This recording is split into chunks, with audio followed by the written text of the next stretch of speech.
আর মাত্র 10 দিন বাকি, আবারও আইবুড়ো ভাত খেলেন রণজয় শ্যামপ্তি। আর সেই ভিডিও নিমিষেই ভাইরাল সোশ্যাল মিডিয়ায়। ভালোবাসার মরশুমে 4 হাত এক হবে তাদের, খাতায় কলমে বাকি আর মাত্র 10 দিন। জীবনের নতুন ইনিংস শুরু করার আগে রীতিমতো অপেক্ষার প্রহর গুনছেন তারা। তাদের মাখো মাখো প্রেমচর্চা নিয়ে বারবারই প্রবল কৌতূহল রয়েছে তাদের ভক্ত অনুরাগীরা। আগামী 14 ফেব্রুয়ারি 4 হাত এক হবে রণজয় ও শ্যামপ্তির। তার আগে প্রথমে নেই বলা যায় প্রাক বিবাহ ফটোশ্যুট সারলেন তারা, এমনকি আইবুড়ো ভাতও খেয়েছেন বেশ কয়েকবার, যা নিজের সোশ্যাল মিডিয়ায় শেয়ার করে নিয়েছেন হবু তারকা দম্পতি।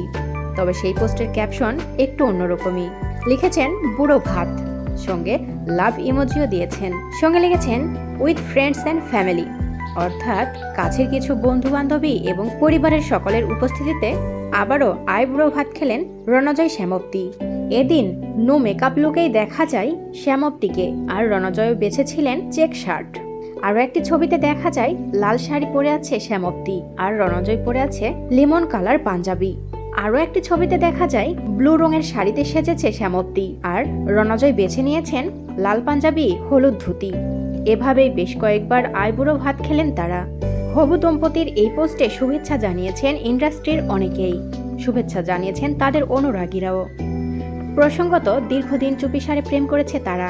তাদের প্রেম নিয়ে নানা চর্চা বাতাসে উড়ে বেড়ালেও শ্যামপ্তি বা রণজয় একেবারে স্পিকড নট ছিলেন। এই মধুমাসেই ছাদনাতলায় বসবেন তারা, যদিও কোথায় বসবে তাদের বিয়ের আসর সেভাবে কিছুই জানাননি এ দুজন। গুড্ডি ধারাবাহিকের ফ্লোরেই প্রেম শুরু হয় রণজয় শ্যামপ্তির। সেই ধারাবাহিকে অনুজ চরিত্রে দেখা গিয়েছিল রণজয়কে, সেখান থেকেই প্রেমের জল্পনা শুরু।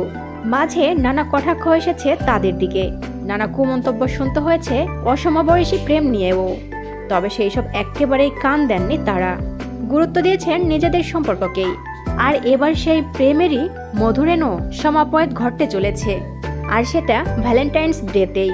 প্রিয় বন্ধুরা, রণজয় শ্যামপ্তি কাপলকে আপনাদের কেমন লাগে অবশ্যই কমেন্টস করে আমাদের জানিয়ে দিন। আর পরবর্তী আপডেট নিউজ সবার আগে পেতে হলে আমাদের চ্যানেলটি সাবস্ক্রাইব করে পাশের বেল আইকনটি অন রাখুন। এতক্ষণ সাথে থাকার জন্য ধন্যবাদ।